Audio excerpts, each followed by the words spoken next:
Kleidung ist ja in gewisser Weise eine Kostümierung oder auch eine Inszenierung. Also aktueller Trend, alle Politiker in Hemden, Kragen offen, ohne Krawatte. Muss man sagen, im Raum Österreich, Schweiz, Deutschland. Bei den Franzosen sehe ich es nicht und bei den Italienern sehe ich es auch nicht. DAX-Vorstand, also der große Weltkonzernvorstand seit neuestem mit auch natürlich Sneaker und T-Shirt unterm Anzug. Soll zeigen, flache Hierarchie, fantastisches Betriebsklima, schwerst digital, der Zukunft zugewandt, ändert aber nichts bei der Mitteilung, wir müssen 10.000 Leute rausschmeißen. Und sowas sehe ich sehr, sehr gerne, weil ich habe dann den Blick eines Theatermenschen. Welches Kostüm trägt er? Was will er mir damit signalisieren? Was ich auch gerne mag, sind zum Beispiel dunkelblaue Bläser zu Jeans mit so Einstecktüchern in Tischtuchgröße.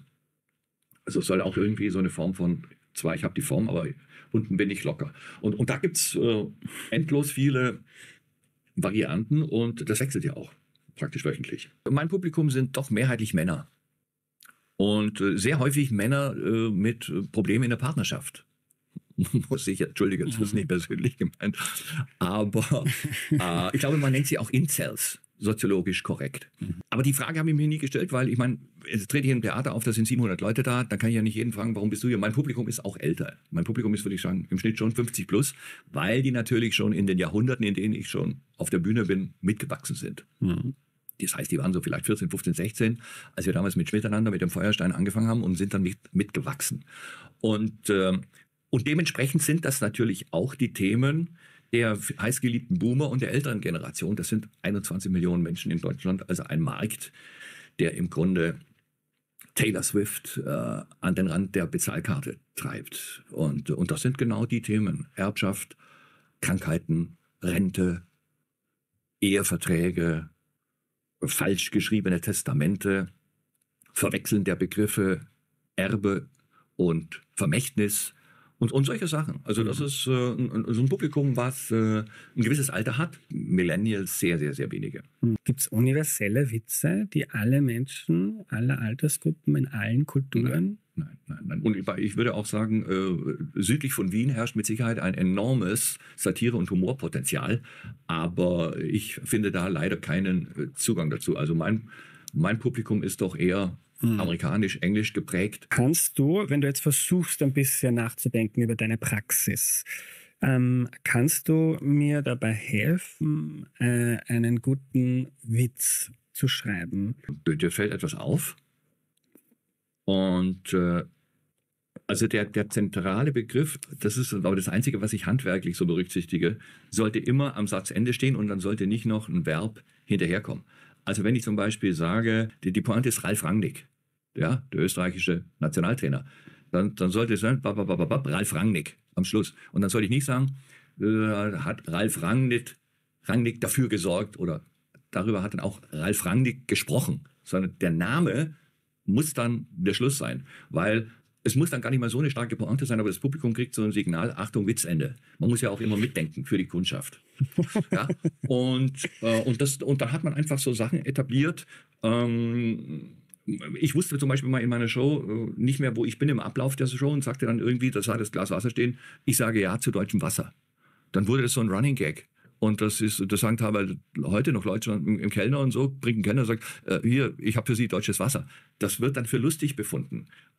Keine Ahnung, sowas entsteht zufällig. Ja. Ja, aber wie man so eine Pointe konstruiert, das ist eine Erfahrungssache. Hast du 9/11 behandelt in der Show? Wir haben 2 Wochen Pause gemacht, weil wir erstmal abwarten mussten, wie sich die Lage entwickelt und wie das ganze Geschehen drumherum zu bewerten ist. Und es war klar, dass wir sowas wie die Amerikaner nicht machen können. Das ist. War das Sender, oder hast du gesagt? Nee, habe ich gesagt, ja. Warum? Warum wolltest du mal abwarten? Ja, weil war keine Situation, wo man das war ja so ein nie dagewesenes Ereignis, dass man gar nicht wusste, was passiert als nächstes. Ist es schon zu Ende? Kommt es noch zu weiteren Bombardements oder Attentaten? Und wie geht man damit um? Ja, das ist so, wir haben auch zum Beispiel, es gab auch mal ein Massaker an einem Gymnasium in Erfurt. An dem Tag haben wir auch keine Sendung gemacht. Es gibt dann einfach Fälle, wo man sagt, heute ist mal Pause. Eine Option, das zu ignorieren und einfach... Nein. Wenn das ist das Thema, man muss drüber reden und es gibt dann keine Möglichkeit in einer Art und Weise, wie das für deine Sendung. Also ich sehe sehr gern, wenn Menschen damit verunglücken, die es versuchen, nach dem Motto, da muss ich was dazu machen oder so. Also das ist ja, heutzutage ist es ja auch so, es passiert irgendeinem Comedian aus der 4. Reihe ein verbales Missgeschick, weg, aus, gefeuert. Ja, also auch das regelt der Markt. Und da muss man aber dann doch nochmal vielleicht, also die gute alte Hausregel, einmal drüber schlafen hilft oft. Weil viele natürlich dann auch formulieren, weit jenseits ihrer geistigen Fähigkeiten und dann verschwinden sie und wurden nie mehr gesehen. Ich denke, man begonnen über 9/11 dann Witze zu machen. Nicht über 9/11, aber über das Drumherum. Wer sich alles wie als Experte plötzlich gezeigt hat, als Terrorexperte. Also ich sehe zum Beispiel jetzt bei uns in den Talkshows Menschen, die bis vor 2 Jahren Corona-Experten waren, die sind jetzt Elektroauto-Experten. Dieselben Menschen. Auch sehr lustig. Ja? Dazu muss ich aber so jemand über einen längeren Zeitraum immer, also ich gucke sehr gerne diese Talkshows, weil ich auch weiß, wer da sitzt. Und ich weiß auch bei denen, die da sitzen, wen sie nicht gekriegt haben. Wen sie eigentlich haben wollten. Ja, also da kommt halt so ein Reservemann oder es kommen so Berufsaufreger. Und das sehe ich sehr gern, also das Casting, die Besetzungsliste. Wer ist sozusagen der Berufsmigrationshintergründler oder auch die Herabwürdigung von Leuten, die arbeiten. Und meine Wahrnehmung ist, dass die grauenhaften Ereignisse in kürzeren Abständen sich häufen. Also es gab einfach damals, als ich die Show gemacht habe, keinen Überfall der Russen auf die Ukraine. Es gab keinen Krieg in Nahost. Und interessanterweise die ganzen anderen Konflikte, die stattfinden, in Afrika, zum Beispiel Sudan und so weiter, die schaffen sie ja bei uns nicht mal in die Nachrichten. Ja. Es gab auch nicht diese Häufungen von Hochwassern. Also jetzt wieder Spanien. Und davor, weiß ich mal, Frankreich. Frankreich wurde schon gar nicht mehr groß in den Nachrichten gemeldet. Das gab es nicht in diesen kurzen Abständen. Sondern es gab vielleicht mal einen Flugzeugabsturz oder was, da hat man nichts drüber gemacht.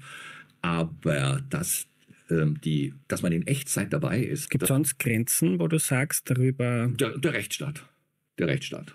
Und ich habe kein Problem damit, wenn sich Leute aufregen und sagen, du hast meine Gefühle verletzt, weil das ist ja nicht justiziabel. Das heißt, ich fühle mich auch in den Gefühlen verletzt, wenn sich einer an der Straßenbahn vordrängelt. Was soll das für ein Kriterium sein? Du hast man ja. Außerdem, ich meine, wirklich die dümmste Formulierung ist, wenn über jemand gesagt wird, er macht Satire ohne zu verletzen. Es ist der Zweck von Satire, Leuten auf die Füße zu treten. Und vereinfacht gesagt für die junge nachfolgende Generation als Lerneffekt, wer im Fernsehen auftritt, ist fällig. Wer das nicht möchte, kann ja zu Hause bleiben, kann ja arbeiten gehen. Aber wenn einer in einer Talkshow sitzt oder was, ist er einfach fällig mit dem, was er da von sich gibt. Eiserne Regel. Niemals Namenswitze. Niemals. Warum? Weil jemand für seinen Namen nichts kann. Ja? Und das ist einfach eine ganz eiserne Regel, keine Namenswitze.